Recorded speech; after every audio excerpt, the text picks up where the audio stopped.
Okay, good evening, everybody. Thank you for joining us. Um, Today's class is in the merit of all the Jewish people, especially those in the land of Israel, those that those that need healing. Um, God should give them everything that they need. Okay, if you would like to sponsor a class, sponsorships are available. Sorry about that. Hold on. Okay, there we go. Okay, sponsorships are available. Um, and to help us continue to do these classes. Okay, let's begin. This week's Torah portion is Parshas Vayera. It's a Torah portion that talks about Abraham's um, life, specifically post of the Bris Milah, which happened at age 99. So that's age 99, almost to the end, basically, is in this week's Torah portion.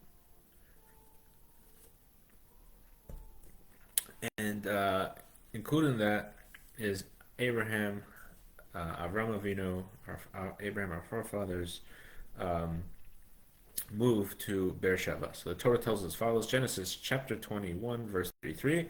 Abraham planted an ashel in Beersheba. There he proclaimed the name of God, the God of the universe. So the question is, what is an ashel? An ashel seemingly translates to a tree. And what is it? So what does that mean? So the Talmud tells us in Sota, page 10a, Abraham planted a ashel. Reish Lakish says this teaches that Abraham planted an orchard with delicious fruit. Rabbi Nechemiah said one said it was an orchard, and the other one said it was an inn. So why would he plant an orchard? So he says it was an orchard for the benefit of other people. Other people could pass by, travelers, and they could take fruit to go. Other one said it was an inn.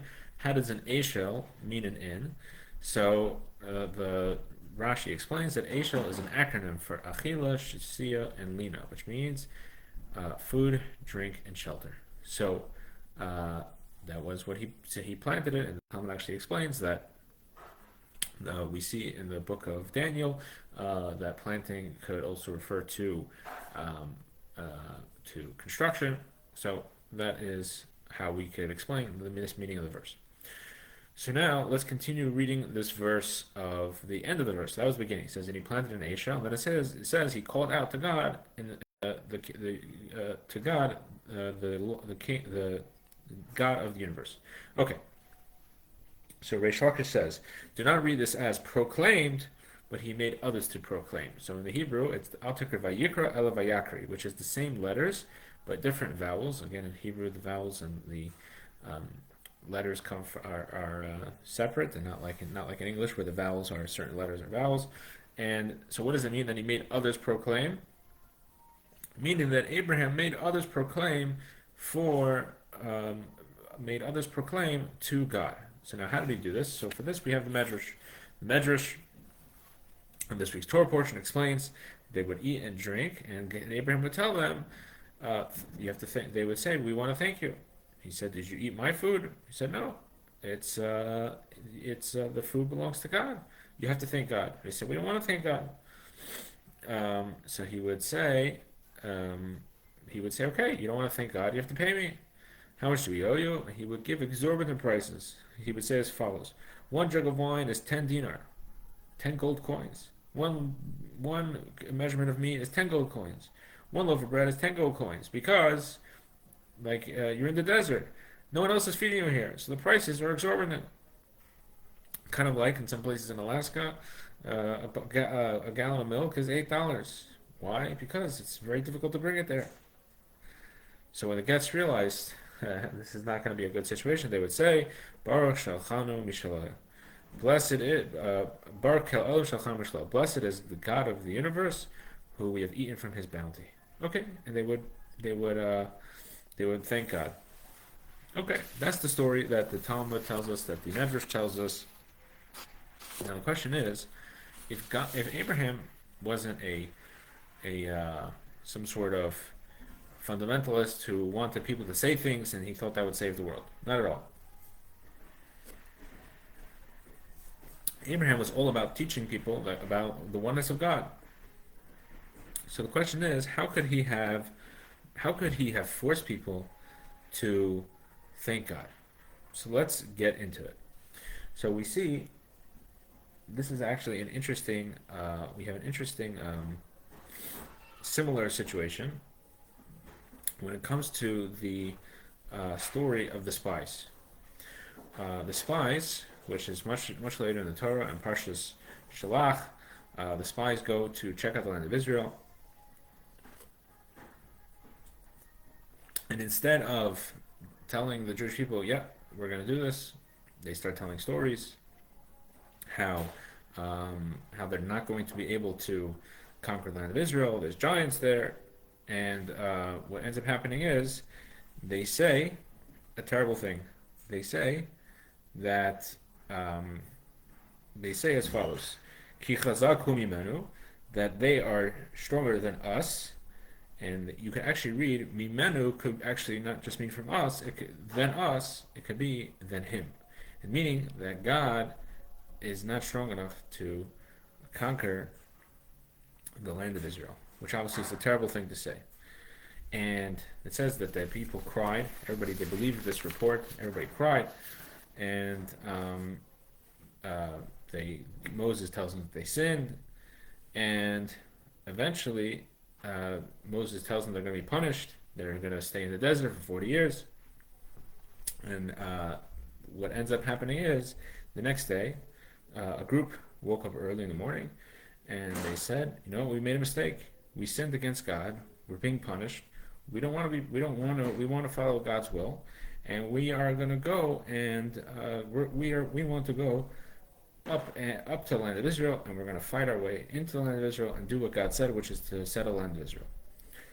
And um, it's a very strange. It's a very strange situation. On the one hand, we see that uh, the night before they were in denial that God could even conquer the land of Israel, and now they're willing to risk their lives to and believe in Moses and believe in God, and that they can go into the land of Israel. So what changed during that time? In a very short period of time. So this is explained in Tanya, chapter 29, as follows: that we see I'll just read a little bit from this passage in Tanya. It says as follows: that afterwards, once they said that we are ready to go and conquer land, so he asked the question, how did their faith in God's ability return to them? Moses had not shown them any sign or miracle which could restore their faith. He had merely told them that God was angry with them and had sworn not to allow them to enter the land. What value did this divine anger and oath have to them if in any case they did not believe in God's ability? They did not believe in God to subdue the 31 kings who reigned in the land at that time, for which reason they had no desire or whatsoever to enter the land. Right? So that's the question. The question is, Moses didn't do anything. He didn't show them any miracles. They say they don't believe that God could do it. And now Moses tells them God's angry. Well, okay, great. He's angry. So how does that change the situation? Moses didn't do any miracles. He didn't split the sea. He didn't show them how God is going to do it. No, he just told them God is angry. He's going to punish them. So surely then the explanation is as follows: the Jewish people themselves are believers, the descendants of believers. Even while they stated the enemy is stronger than he, their divine soul still believed in God. They professed the lack of a faith in his ability only because the Sitra Achra, the other side, the evil side, clothed in their body in the form of their animal soul, had risen against the light of their holiness of their divine soul, with its characteristic impotent and arrogance and haughtiness without sense or reason. In other words, that yes, that really they believed the whole time. What happened? They have a Yetzer Hara, they have an evil inclination that enclosed themselves in their body, as is wont to do, and made them do something terrible. Therefore, as soon as God became angry with them and thundered angrily, how long shall I bear with this evil congregation? Your carcasses shall fall in the wilderness. I, God, have spoken. I will surely do unto all this evil congregation. Their heart was humbled and broken within them when they heard those stern words, as it is written, and the people mourned greatly. Consequently, the Sitra Achra was toppled from his dominion, from its holiness and arrogance. Again, so what the punishment and the fact that God was angry at them, which really that is the greatest punishment, right? Knowing that they had distanced themselves from God, that itself broke this haughtiness and arrogance that had come into them, and they were able to get back to themselves, to their true selves. But the Jewish people themselves, and as their divine soul was concerned, have believed in God all along. So we see, in Tanya, chapter 29, this is explained that we see that this idea how the spies, not the spies, but the Jewish people who heard the story of the spies, how they had, on the one hand, they had totally not believed in God, but really they believed the whole time. But something was in them, something deep within them. Uh, and it wasn't revealed. So they had to break that shell, that outer shell, for the holiness and arrogance that they had, in order to get through and let that true essence shine through. There's a story that one time, in the early years of the Rebbe Rashab's leadership, Rabbi, when he was a very young man, and he didn't really want to necessarily be the leader of the Hasidim. He was only about 21 or 22 when his father passed away, very, very young. He felt he wasn't ready. It took a number of years until he fully accepted the leadership. And during that time, there was a period when his brother, his older brother actually, would help him in this, and they were kind of co-CEOs of the Chabad movement of that time. So one time somebody came and he asked the Rebbe Rashab, Rabbi Shalom Dovber, he asked him for a blessing, and he said, "I can't help you." And the man was devastated, and he leaves the room, and he starts to cry, and his brother, the Rabbi Zalman Aaron, the Rebbe Rashab's older brother, comes and he sees this man crying, and he says, "Why are you crying?" He says, "I went to the Rebbe, and the Rebbe told me that he can't help me." And, he feels terrible. Like, how bad could you be that the Rebbe can't help you? And he went to his brother. He said, "How can you say that to someone? Look how you're crying." He said, "Oh, he's crying. Bring it back in." He puts on his gartel, his prayer belt, puts it back on, and he gives the man a blessing.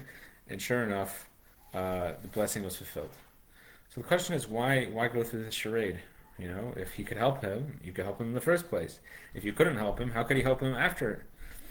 What changed? But the truth is that the person who came for the blessing, he wasn't a vessel. He wasn't the proper vessel for the blessing.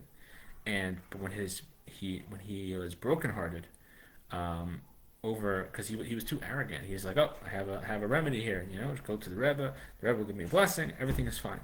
But what he needed to have his heart broken. He needed to become humbled, and like this, he was able to accept the blessing. Was able to be fulfilled.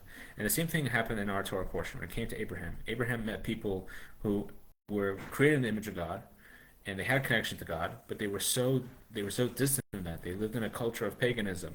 They lived in a culture of physicality and materialism that they would. It seemed that even though that a nice man had given them food and told them about God and explained to them what God is, they refused to submit themselves to God. But only through Abraham kind of breaking through by showing them how he could,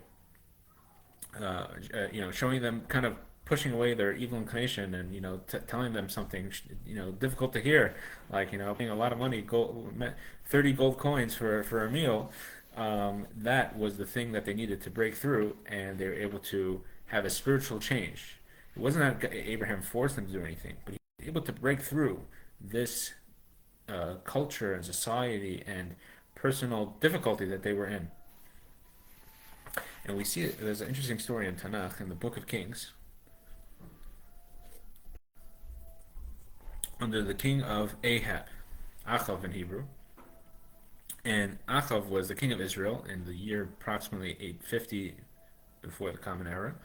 And he was an idol worshiper. He was the king of Israel. At that point, I believe they didn't even allow Jews to go to the temple. I'm not sure exactly which period, but basically, it was an idol worshipping society. And there was the king of Aram, which today would be Syria, so right there, right next to the land of Israel.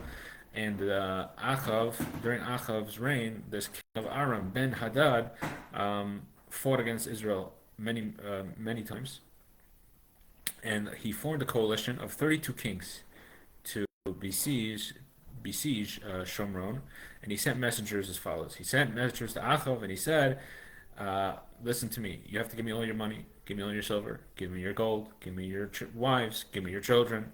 And Ahab says, no problem, right? He was checkmate, right? Okay, you could take it.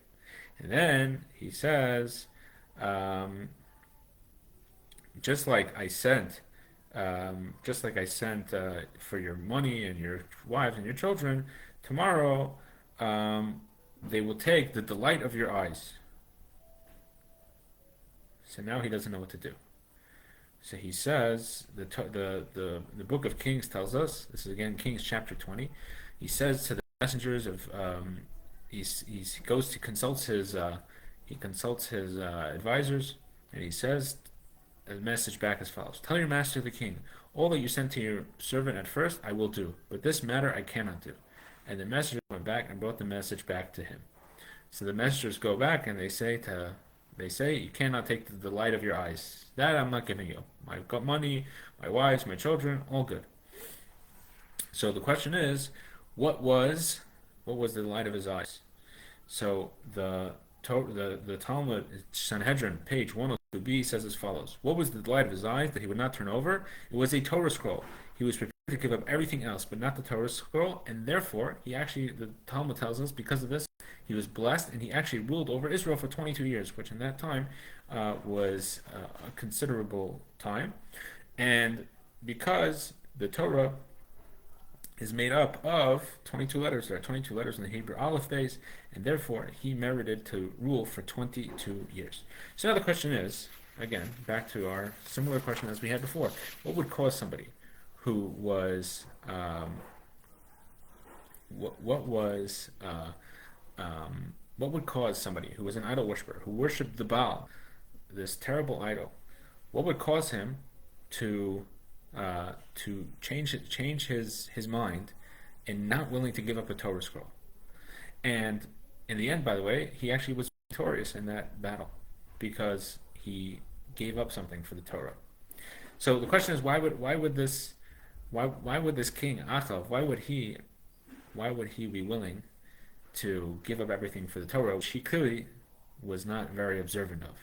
We're not talking about, that he didn't, sometimes he forgot to pray the evening service, right? We're talking about an idol worshiper, somebody who encouraged others to worship idols. But when this person, this king of Aram, and told him and said, and this king called the Torah scroll the apple of your eye, the delight of your eyes, and he woke up within this evil king, he woke up something that changed him forever. And meaning it didn't even come from a good place. It wasn't like, a big rabbi came and told him the Torah is so important. It was a non-Jew, an enemy of the Jewish people, that told him and said, the Torah is important to you. And it woke something up within him and it broke through. And in the 1970s, the Rabbi spoke about the fact that he encouraged people to do mitzvahs. He called them the 10 mitzvah campaigns, starting with getting Jewish men to put on tefillin every day, Jewish girls to light Shabbat candles, having a home filled with Jewish books, keeping kosher, just getting Jews to do this one mitzvah at a time. And people would even, if you're familiar with New York City culture, people will stop you on the street and say, are you Jewish? Do you have a minute to put on tefillin? Some people might be familiar. I've done the same. I've asked you to put on tefillin. I've asked you to do a mitzvah. And the question is, what's so important about doing this one mitzvah? Shouldn't I be asking you, why don't you change your life today? But the truth is that's exactly the point. Is that one mitzvah? We never know what that one mitzvah, what is going to break through the world that we live in. We live in a world where the almighty dollar rules. We live in a world where people are scared, where people are worried about the future. We live in a world where materialism is dominant, and we get distracted and we forget about our true identity. Our true identity, just like Abraham saw, just like King Ahab saw, just like the Jewish people about to enter the land of Israel saw. Our true identity is the fact that we're connected to Hashem, that we're connected to God. And sometimes we forget that, and sometimes we have to use unusual methods to find a way to reconnect. And if you have an opportunity to do a mitzvah, don't think, well, am I worthy? Am I deserving? Am I, shouldn't I be doing a different mitzvah first? Why should I do this mitzvah right now? I should do it when I should wake up in the morning and have a good day and then do the mitzvah. No, we gotta find a way. We gotta find a way to reconnect. It might seem bizarre, and it might seem weird that I'm putting out tefillin in the middle of the New York City Marathon or a street in Manhattan, or at my workplace, or that I'm leaving work early to go home to light Shabbat candles, or I'm putting up a bookcase in my house even though it doesn't go with the decor. But that's exactly the point. We got to find ways to connect. We got to find ways to just get through the bubble that we're all living in, the bubble of this world, the bubble of materialism, the bubble of being scared and uncertain. We have to find our connection to Hashem. So, God willing, we will all strengthen ourselves, reconnect, find that way to keep going, to keep doing mitzvahs, to keep studying Torah, and through that we will merit the coming of Mashiach speedily in our days. Thank you very much for joining. We will see you, God willing, next week. I believe we will have a pre-recorded class. It won't be live, but it will show up at the same time, if I'm not mistaken. Let's hope it works out. If not, we'll let you know. And we will see you next week. Have a good Shabbos.